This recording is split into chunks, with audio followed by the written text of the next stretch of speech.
Coba perhatikan daftar teman di sosial mediamu. Kamu pasti akan menemukan dua kutub yang ekstrim. Di satu sisi, ada mereka yang titik-titik story-nya berderet seperti jahitan benang, mendokumentasikan setiap inci napas kehidupan mereka. Tapi di sisi lain, ada mereka yang akunnya seperti museum kosong. Postingan terakhirnya mungkin 2 tahun lalu. Foto profilnya jarang diganti, dan feed-nya minim jejak. Mereka ada di sana, melihat story kamu. Mungkin sesekali menyukai postinganmu, tapi mereka sendiri memilih untuk tidak terlihat. Seringkali, kita terjebak dalam asumsi biner saat menilai orang-orang tipe ini. Sebagian orang akan melabeli mereka sebagai sosok yang misterius, atau bahkan dianggap antisosial dan membosankan. Namun, di sisi lain, banyak juga narasi romantis yang beredar, mengatakan bahwa mereka yang jarang posting adalah orang yang paling bahagia, karena dengan sibuknya menikmati hidup, mereka lupa memegang HP. Pertanyaannya, apakah sesederhana itu? Apakah jarang posting otomatis berarti bahagia? Atau malah tanda dari rasa minder yang akut? Jawabannya tidak sesimpel hitam dan putih. Jarang posting hanyalah sebuah perilaku yang terlihat di permukaan, tapi di balik layar, mesin psikologis yang menggerakkan keputusan itu bisa sangat berbeda-beda. Di video ini, kita tidak akan memuji mereka, dan kita juga tidak akan menghakimi mereka. Kita akan membedah secara objektif 4 tipe psikologis manusia yang memilih untuk menahan diri dari tombol upload, dan mungkin salah satunya adalah kamu. Tipe pertama, si ragu yang perfeksionis. Berbeda dengan anggapan umum, orang dengan tipe ini sebenarnya ingin memposting sesuatu. Mereka punya keinginan untuk mengekspresikan diri, membagikan momen liburan, atau sekedar beropini tentang isu terkini. Namun, keinginan itu terhalang oleh satu tembok besar bernama standar imajiner. Secara psikologis, mereka memiliki tingkat self-monitoring yang sangat tinggi. Sebelum menekan tombol upload, mereka melewati proses audit internal yang melelahkan. Pertanyaan-pertanyaan seperti, apakah captionnya sudah cukup cerdas? Apakah angle fotonya tidak memalukan? Nanti kalau temanku lihat, mereka bakal mikir apa? Pemikiran seperti itu terus berputar di kepala mereka. Bagi tipe ini, akun sosial media bukanlah tempat bermain atau dokumentasi santai, melainkan sebuah portofolio citra diri yang sakral.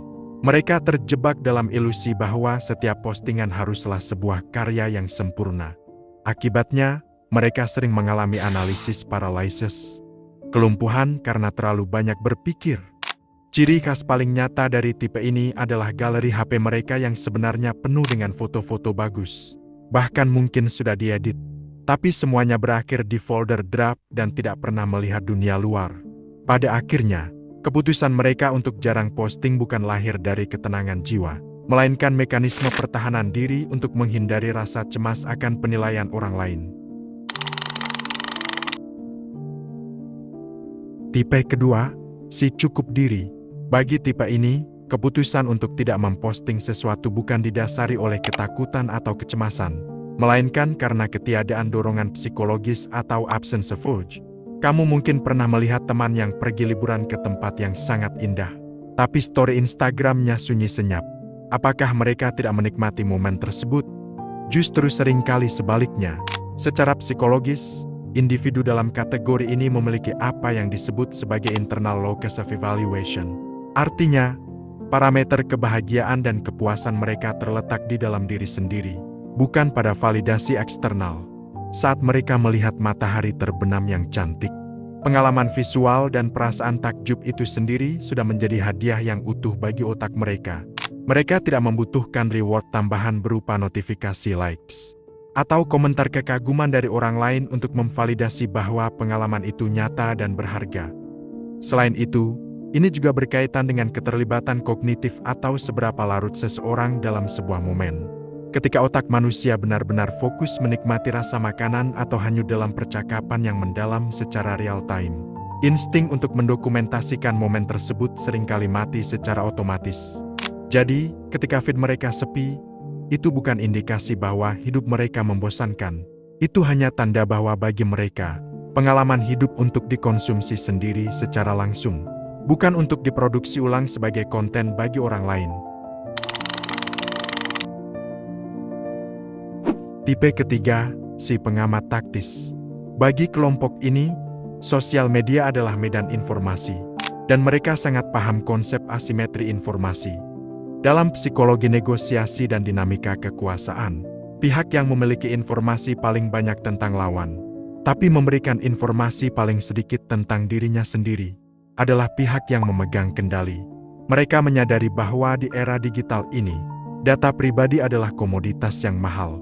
Semakin banyak seseorang membagikan update tentang lokasi, hobi, kelemahan, hingga keluh kesah, semakin mudah orang tersebut dibaca dan diprediksi. Sebaliknya, dengan jarang memposting, si pengamat taktis menciptakan selubung misteri. Mereka membiarkan orang lain menebak-nebak. Ketidaktahuan orang lain ini adalah leverage atau daya tawar bagi mereka.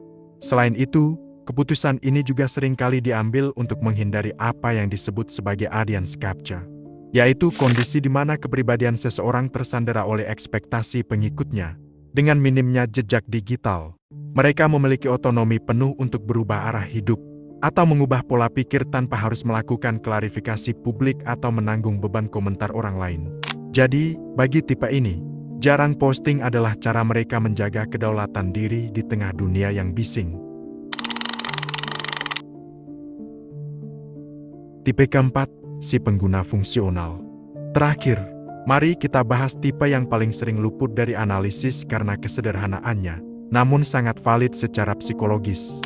Jika ketiga tipe sebelumnya memiliki alasan emosional atau intelektual yang kuat untuk menahan diri, tipe keempat ini jarang posting murni karena struktur motivasi mereka yang berbeda. Bagi kelompok ini, media sosial bukanlah panggung ekspresi, melainkan sekedar alat utilitas. Sama seperti koran digital, televisi, atau mesin pencari. Secara psikologis, ini berkaitan erat dengan apa yang disebut sebagai reward sensitivity atau sensitivitas terhadap imbalan.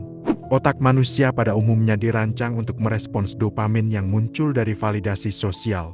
Angka likes yang bertambah, atau komentar pujian biasanya memicu rasa senang yang adiktif. Namun, bagi tipe ini, sirkuit imbalan ini tidak bekerja dengan cara yang sama. Bagi mereka, notifikasi media sosial terasa datar, tidak memberikan lonjakan emosi apapun, dan kadang justru dianggap gangguan. Mereka membuka Instagram atau TikTok bukan untuk dilihat, melainkan hanya untuk mencari berita, tutorial, memantau harga barang, atau sekedar hiburan ringan saat bosan. Pola pikir mereka adalah utilitarian atau fungsional. Sama seperti kita tidak terpikir untuk memposting foto diri kita ke aplikasi kalkulator atau Google Maps. Mereka juga tidak merasa perlu memposting hidup mereka ke media sosial. Jadi, jika kamu melihat akun mereka kosong melompong, itu bukan karena mereka sedang menyembunyikan rahasia besar atau sedang depresi, tapi sesederhana karena bagi mereka, fitur upload itu tidak menarik untuk digunakan. Setelah membedah keempat tipe tadi, kita akhirnya sampai pada satu kesimpulan penting, bahwa diam di media sosial bukanlah sebuah identitas tunggal.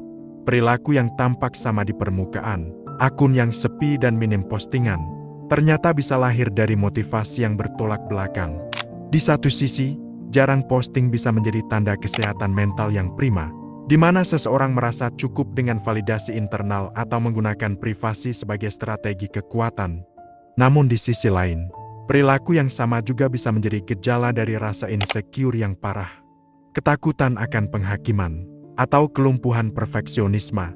Maka, poin terpenting dari pembahasan ini bukanlah tentang mana yang lebih baik antara tim posting atau tim diam. Poinnya adalah tentang kesadaran diri atau self-awareness. Jika kamu termasuk orang yang jarang posting, tanyakan pada dirimu sendiri secara jujur, apa bahan bakar utama dari diammu itu? Apakah kamu diam karena kamu tenang menikmati hidup? Apakah kamu diam karena strategi? Atau jangan-jangan, kamu diam karena kamu takut terlihat tidak sempurna? Memahami motif di balik tindakanmu jauh lebih penting daripada tindakan itu sendiri. Media sosial, pada akhirnya, hanyalah sebuah alat.